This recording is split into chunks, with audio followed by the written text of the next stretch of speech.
Hello friends, welcome to my YouTube channel. This is voice of Keshava. అది ఒక అందమైన గ్రామం. ఆ గ్రామంలో ప్రజలందరూ చాలా హ్యాపీగా ఉంటున్నారు. ఆ గ్రామంలో సృజన అనే ఒక అమ్మాయి ఉండేది. ఆ అమ్మాయి చాలా తెలివి కలది, కష్టపడే తత్వం కలదు. ప్రతి ఒక్కరికి ఏదో సాయం చేస్తూ ఉండేది, పేదవారికి ముఖ్యంగా. ఒక అమ్మాయి చిన్నప్పటి నుంచి కష్ట సుఖాలతో పెరిగిన ఆ అమ్మాయి. ఇంకా ఆ అమ్మాయి హైదరాబాద్ వచ్చింది ఉద్యోగం కోసం. ఎక్కడ ఏమిటో తెలియదు. ఒక హాస్టల్లో కొత్తగా జాయిన్ అయ్యింది. ఇంకా కొత్తగా హాస్టల్లో జాయిన్ అయితే ఎవరు ఈ అమ్మాయితో మాట్లాడేవారు కాదు.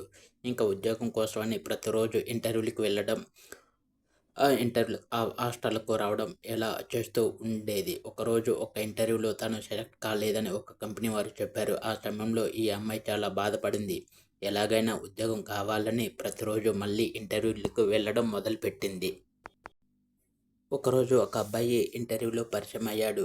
ఈ అమ్మాయి ఇంటర్వ్యూ వచ్చిందని తెలుసుకొని ఆ అమ్మాయి పేరు కనుక్కున్నాడు. ఆ అమ్మాయి కూడా ఆ అబ్బాయి పేరు కనుక్కున్నది. ఆ అబ్బాయి చాలా పేదరికం నుండి వచ్చాడు. ఎలాగైనా ఈ అమ్మాయికి సాయం చేయాలని ఈ అమ్మాయి దగ్గర నుంచి ఫోన్ నెంబర్ తీసుకున్నాడు. ఆ అమ్మాయి కూడా తన నెంబర్ తీసుకున్నది. అయితే అప్పటి నుంచి వారిద్దరూ ప్రతిరోజు ఫోన్లో మాట్లాడుకోవడం, వాట్సాప్ మెసేజ్ చేసుకోవడం జరుగుతూ ఉన్నది. కొద్ది రోజులకు మళ్ళీ ఇంటర్వ్యూలో సెలెక్ట్ అవ్వాలని ఆ అమ్మాయి అతన్ని అడిగింది. ఇలా సెలెక్ట్ కావాలని అతని చెప్పాడు. ప్రతిరోజు నువ్వు ఇంటర్వ్యూకి వెళ్తూ ఉంటే ఏదో ఒక రోజు సెలెక్ట్ అవుతావని. అలానే తను ప్రతిరోజు ఇంటర్వ్యూలకు వెళ్తూ ఉన్నది. అనుకోకుండా ఒకరోజు ఈ అమ్మాయి ఒక ఇంటర్వ్యూలో సెలెక్ట్ అయ్యి జాబ్లో జాయిన్ అయ్యింది. అప్పటి నుంచి ఈ అమ్మాయి చాలా హ్యాపీగా ఉన్నది.